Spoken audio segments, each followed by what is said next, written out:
बक्सर के युद्ध के समय दिल्ली का बादशाह कौन था? तो आंसर तो आपका ये हो गया। तो यहां पर अब देखिए बक्सर का युद्ध, इसमें एक बार बीपीएससी में चाहे आप दूसरे राज्य से हैं, अब तो सब जगह परीक्षा देते हैं, आई कोई नहीं, कॉमन है, नेशनल लेवल का हिस्ट्री है। तब बक्सर का युद्ध याद कीजिएगा एक में, तो ये 22 अक्टूबर 1764 को हुआ था। एक बार पूछा गया है बीपीएससी के, जो एडमिनिस्ट्रेटिव सर्विस है जिसे आप डीएसपी एसटीएफ बनते हैं, ये ख्याल रखिएगा। ये बक्सर का युद्ध हुआ था किसके किसके बीच में? तो एक तरफ तो अंग्रेज थे,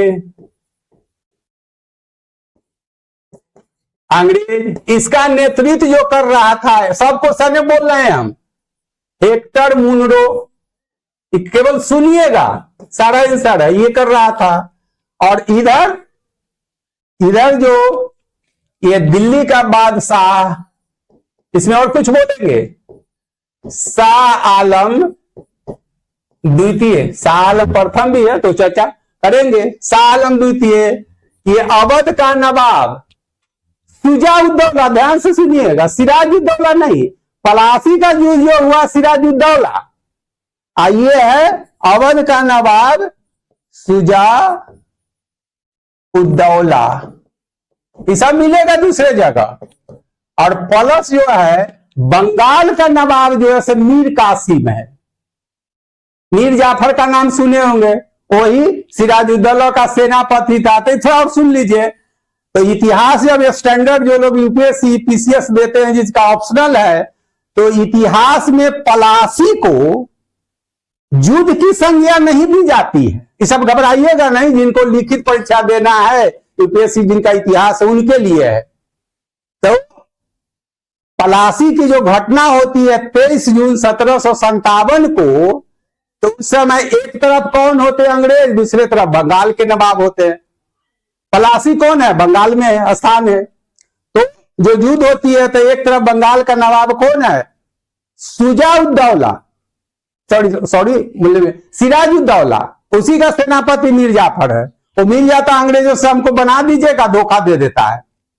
तो इसलिए जो एनालिटिकल हिस्ट्री पढ़ते हैं, जिनको इतिहास लिखना होता है, तो युद्ध का मतलब होता है जो हम आप आमने सामने लड़े, धोखा देके आप वीर नहीं कहला सकते हैं। शहीदों के लिस्ट में आपको नाम जुड़वाना है, और जुड़ना चाहते हैं तो ये कटाना पड़ेगा गर्दन, या कि नाखून कटा के शहीद के लिस्ट में आपका नाम जुटेगा। तो युद्ध का मतलब होता है आमने सामने, धोखा नहीं।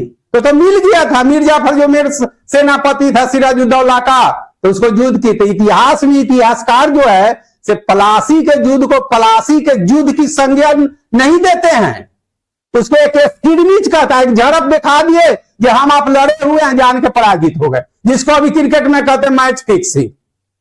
हम बैट मारवे ना करेंगे, बहुत लेट से, बहुत सारा वर्ड है व्यवहारिक जिंदगी में। तो वहां पर तो कह दिया गया जो मीर जाफर जो मेरा सेनापति था धोखा दे दिया हमको, तो इसलिए हम पराजित हो गए। लेकिन बक्सर का युद्ध जो होता है 22 अक्टूबर 1764 को, वो निर्णायक होता है भारत के इतिहास के लिए। तो क्यों? दिल्ली का बादशाह शाह आलम द्वितीय, इसका असली नाम लिखेंगे अली गौहर है, अंग्रेज का पेंशनधारी हो गया है। सिराजुद्दौला अवध का नवाब है, और बंगाल का नवाब जो है से मीर कासिम है। तीनों समकालीन भारत की शक्तियां मिलकर लड़ती है अंग्रेजों से, लेकिन फिर भी पराजित हो जाता है बक्सर के युद्ध में। तो इतिहास में एक लाइन आता है, और ऊपर पढ़िएगा चाहे कर, जिंदगी नौकरी तक ही सीमित नहीं है, ख्याल रखिएगा। जिंदगी का एक अंग है नौकरी पाना, समझे? वहां जिंदगी खत्म नहीं हो जाती है, और समाज हम पर आपका थोप कर रख दिया, नौकरी होगा तभी आप अच्छा कहलाइएगा। शिक्षा का उद्देश्य ज्ञान प्राप्त करना, लेकिन समाज हम पर आप, उस समाज में हम आप पल रहे हैं कि नौकरी हो जाएगी, नौकरी हो जाएगा तो कल वो गाली देते थोड़ी हम किसी को चले, नौकरी हो जाएगा तो पैसा हो जाएगा, नौकरी हो जाने से कोई जरूरत नहीं, बहुत अच्छा आदमी हो जाता है, ये ख्याल रखिएगा। इसलिए आर्थिक विकास और आर्थिक वृद्धि दोनों दो चीज है।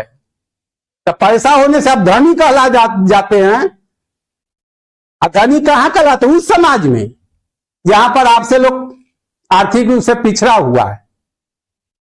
तो शिक्षा का संबंध ज्ञान से है, नौकरी का संबंध पैसा से है। लेकिन इस समाज में हम आप पढ़ रहे हैं, उसमें नौकरी होगा तो बहुत अच्छा लड़का है, नहीं तो क्या है। ये सब थोड़ा ऊपर क्या है, आप लोग खुद, आप ही लोग भविष्य के सब कुछ है, तो ये सब ध्यान रखिएगा। नौकरी के बाद भी जिंदगी है।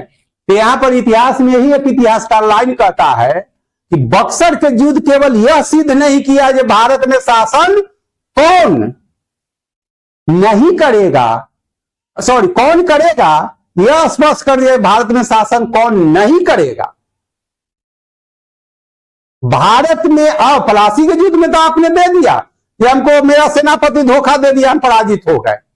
तो बक्सर के युद्ध में तो सारी शक्तियां, समकालीन भारत की शक्तियां हैं, दिल्ली का बादशाह, अवध का नवाब, बंगाल का नवाब मिलकर अपनी सारी शक्तियां मिलकर लड़ता तो भी पराजित हो जाता है। तो इतिहासकार कहते हैं कि बक्सर के युद्ध यह सिद्ध नहीं किया जब भारत में शासन कौन करेगा, यह स्पष्ट कर दिया कि भारत में शासन कौन नहीं करेगा। इसका अर्थ है कि भारत पड़ा हुआ, भारत में शासन करने का क्षमता भारतीयों में नहीं है। अब चाहे वो अंग्रेज करे, डच करे, फ्रेंच करे, पुर्तगाली करे, जो करे, भारतीयों में नहीं है। बक्सर का युद्ध इसीलिए निर्णायक कहा जाता है। बहुत कुछ बोल दिए, इतना है भी नहीं जीएस के लिए, लेकिन सामने पड़ गया है। तो बक्सर के युद्ध के समय दिल्ली का बादशाह कौन था? तो प्रथम, ये अपने आप में क्वेश्चन है, सब जगह लिखा होगा, न होगा तो यहां बार बार देखिएगा। 22 अक्टूबर 1764 को युद्ध है, तो दो पार्टी तो होगा ही। तो एक तरफ कौन है? समकालीन भारत का दिल्ली का बादशाह शाह आलम। कुछ आपका क्वेश्चन इतने रहा है, उस समय शुजा-उद-दौला जो है अवध का नवाब है, ये सब पढ़ेंगे। बंगाल का नवाब मीर कासिम है, समझे। इधर जो है अंग्रेजी सेना का नेतृत्व करने वाला सारा कुछ कहते हेक्टर मुनरो है, तो भी पराजित हो जाता। वो सब जो बोल दिए हैं सुनिएगा, थोड़ा और दिमाग खुलेगा। अब यहां पर देखिए, आंसर हो गया। इसके बारे में आप जान लीजिए, बहादुर शाह प्रथम कौन था। तो बहादुर शाह प्रथम जो है, इसका सब क्वेश्चन बोल रहे हैं, यहां पर देखिए। बहादुर शाह प्रथम जो था, इसका असली नाम मुअज्जम था। मुअज्जम था। यह गद्दी पर बैठता है 63 वर्ष की आयु में, तो बहादुर शाह प्रथम के नाम से बैठता है, समझे। इसका भी नाम है शाह आलम। तो ज्यादा लंबी नहीं बना रहे हैं। तो मुअज्जम ये कौन है? तो मार्च 1707 में औरंगजेब की मृत्यु हो जाती है, तो उसके 3 पुत्र थे, मुअज्जम, आजम और काम बख्श। तो तीनों भाई, औरंगजेब यही कहा था कि मरते सब, इस्लाम में जो होता है, हमारे हिंदू चाहे और धर्म में जो होता है, कि हिंदू धर्म में आप देखिएगा तो हमारे आपके पापा चाहे घर के जो गार्जियन है जो है, तो उत्तराधिकारी का नामकरण करके कहां जाते हैं? फादर मरता है, बेटा शुद्ध मालिक हो जाता है। लेकिन इस्लाम में जो है उत्तराधिकारी घोषित किया जाता है। तो औरंगजेब क्या अपना कोई उत्तराधिकारी वो घोषित नहीं किया, और साथ साथ अपनी इच्छा जताया कि जो साम्राज्य को से तीनों भाइयों में बांट लेना। तो औरंगजेब की मृत्यु 1707 में जब होती है, 1658 से 7 तक उसका काल है। तो औरंगजेब के बाद का जितना जो मुगल बादशाह है, इसको लेटर मुगल इंपेरर कहते हैं, परवर्ती या उत्तरवर्ती मुगल शासक। तो उसमें प्रथम शासक जो है बहादुर शाह है। तो औरंगजेब का सबसे बड़ा पुत्र है, जिसका असली नाम मुअज्जम है। 3 उत्तराधिकार के युग में आजम को हरा के यह गद्दी पर बैठता है, तो शाह आलम प्रथम के, इसका जो काल है 1707 से 12 तक रहता है। इसके बाद जहांदार शाह आता है 10 महीने, सब तो बोल दिए। पर अब एक साइट हो जाइए ना, जो किताब है आपके बेस बनाइए, और जहां तक होगा आप पर, और देखिएगा जो सारा कुछ हम कर रहे हैं। ये बहादुर शाह द्वितीय, ये 1837 से लेके इसका 57 तक काल है। इसी के काल में 1857 के विद्रोह हुआ था। 1857 के विद्रोह में दिल्ली का बादशाह कौन था? तो बहादुर शाह द्वितीय। चूंकि ये शेरो शायरी करता था, इसीलिए इसको जफर भी कहा जाता था। ये 1857 में इसको रंगून भेजा, 1862 में इसकी रंगून में मृत्यु हो जाती है। इसी के लिए अंग्रेज कहता है जैसा देश का बादशाह था जिसको दफनाने के लिए 2 जगह, रंगून जो भारत से बाहर है, 2 जगह नहीं मिला, सब कुछ बोल दिए हैं। ये शाह आलम द्वितीय, इसका असली नाम जो था, एक क्वेश्चन आएगा, इसका असली नाम असली नाम क्या है? अली गौहर है, अली गौहर है। ये गद्दी पर बैठता है तो शाह आलम द्वितीय से, ये अंग्रेजों का पेंशनर हो गया है। आई मोहम्मद शाह रंगीला, इसका असली नाम है रोशन अख्तर। अच्छी की लव एंड प्लीजर, मतलब सुरा सुंदरी में ज्यादा, मतलब ज्यादा अपने आप को लिप्त रखता था, इसलिए इसको he was entitled as a Rangila. इसको लोगों ने, इतिहासकारों ने रंगीला, अभी रंगीला किसको कहते हैं? अभी के 2025 में जो सुरा सुंदरी में इधर मस्त रहता है, तो ये गद्दी साम्राज्य पर ध्यान नहीं देता था, नर्तकियों बादशाह था क्या था ना इसमें, तो इसीलिए इसको एक पदवी दे दिया गया है मोहम्मद शाह रंगीला, सब कुछ कर दे इसी